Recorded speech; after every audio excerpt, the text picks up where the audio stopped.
Merhaba arkadaşlar. Bu videoda yaklaşık 4 ay önce başladığım deniz akvaryumu macerasının şu anki süreçte nasıl ilerlediğini, nasıl gelişim gösterdiğini anlatmak istiyorum.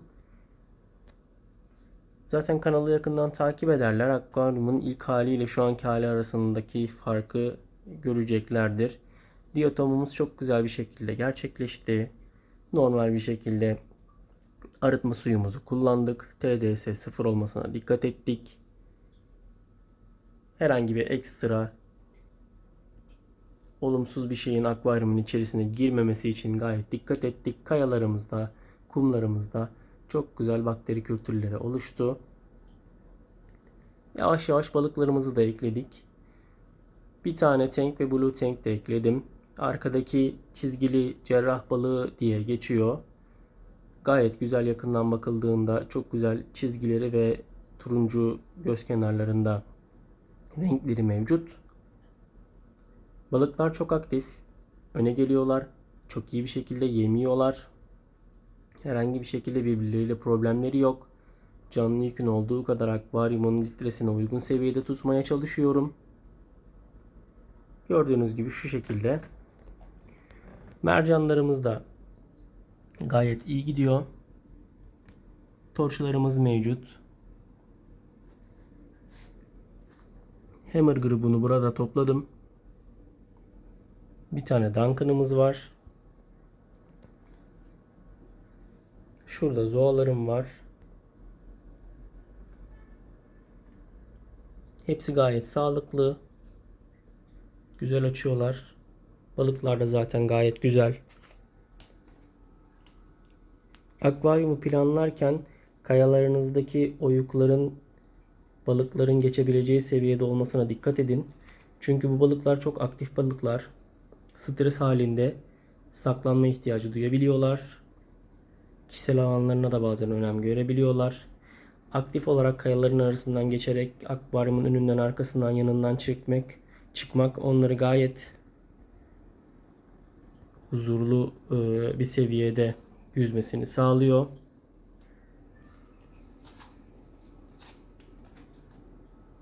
Gördüğünüz gibi şu şekilde ilerliyoruz.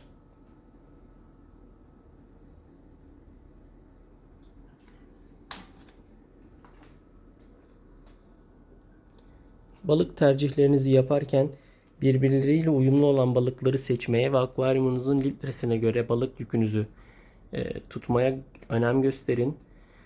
Birbirleriyle uyumlu olan balıklar uzun bir süre problem olmadan akvaryum içerisinde yaşayabiliyorlar. Özellikle satın aldığınız balıkların da gerçekten dayanıklı olup olmadığına da dikkat etmeniz gerekiyor. Örnek veriyorum, Blue Tank gibi balıklar gerçekten hassas balıklar. Akvaryuma soktuğunuz zaman stres oldukları durumunda beyaz benek olabiliyorlar. Benim balığımda beyaz benek oluyor gibi oldu. Bir iki tane sinyal verdi. Ama ben UV çalıştırıyorum. Ultraviyole filtrem mevcut. Onun sayesinde balık da yemeyip stres seviyesini azalttıktan sonra herhangi bir şekilde beyaz benekten eser kalmadı. Şu an gayet sağlıklı. Üzerinde olan beyaz benekler de zaten akvaryumun içerisine dağıldığında Doktor Karides'im var. Doktor Karides de onları temizlemiştir. Herhangi problem olmamıştır.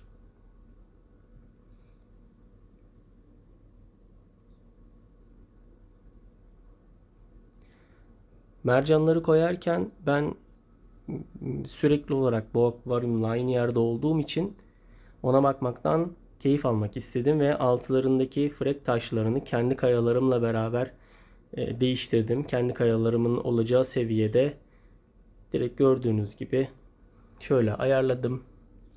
Onları da yapıştırdım. Mercanların yerini değiştirmek istediğimde direkt altındaki taştan tutup çektiğimde zaten otomatikman gelmiş oluyor. Mercanların da birbiriyle uyumlu olup olmadığına dikkat edin. Benim akvaryumum keza yeni bir akvaryum olduğu için dayanıklı mercanlar seçmeye çalıştım. O yüzden torch grubuyla ilerledim. SPS tarzı grup mercanlarla ilerlemek istediğiniz zaman birazcık daha oturmuş bir tankınızın olmasını tavsiye ederim. Çünkü onlara yapacağınız katkıların, elementlerin çok daha iyi şekilde oturmuş suda verilmesi tavsiye ediliyor. Işığım da şu şekilde. Saat 9'da rampalı bir şekilde başlıyor çalışmaya. Öğlen 12 devam ediyor. Akşamda 22'de tekrar karararak günün simülasyonunu tamamlıyor. Balıkların atlamasını bir nebze olsun engellemek için camcıda şu şekilde bir cam kestirdim. Boşlukları da var. Oksijen açısından da bir problem olmaz. Şöyle de bir aparatım vardı. Yemleyeceğim zaman direkt buradan tutup kaldırıp yeme atmak çok iyi oluyor. Fanımın sürekli çalışması ışığımı birazcık daha serin tutmaya yardımcı oluyor. Akvaryumun suyunu fanla soğutmayı direkt fanla soğutmanızı pek tavsiye etmiyorum. Çünkü evet gayet güzel bir iş yapabilir ama bildiğiniz gibi fan ile suyu soğuttuğunuzda su buharlaşarak soğur.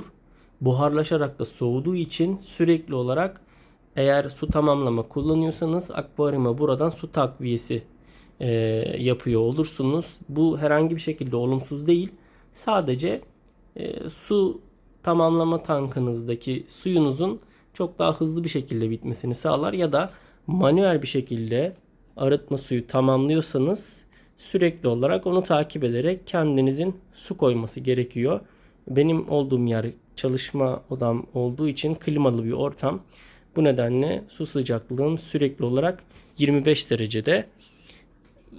Zaten sampın içerisinde de şöyle gördüğünüz gibi 25 derece.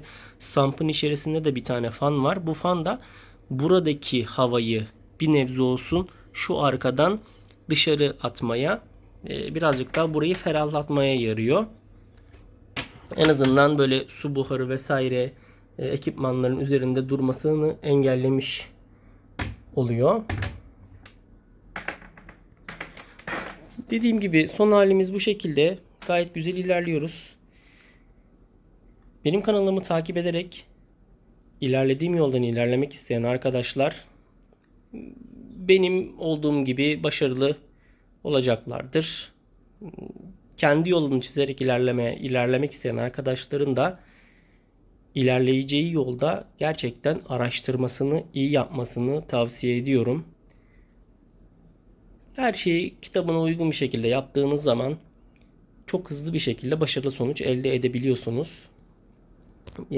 Bütçesi fazla olsun fazla olmasın her akvaryum için gerekli. Benim yaptığım masrafın onda birini de yaparak güzel bir akvaryum yapabilirsiniz. Sadece temel ekipmanlarınızın olması ve su kalitenizin yüksek olmasına dikkat etmeniz gerekiyor. Tek diyeceğim bu.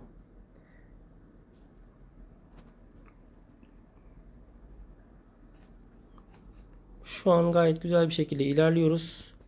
Eklemeler olduğu zaman zaten video atmaya devam edeceğim.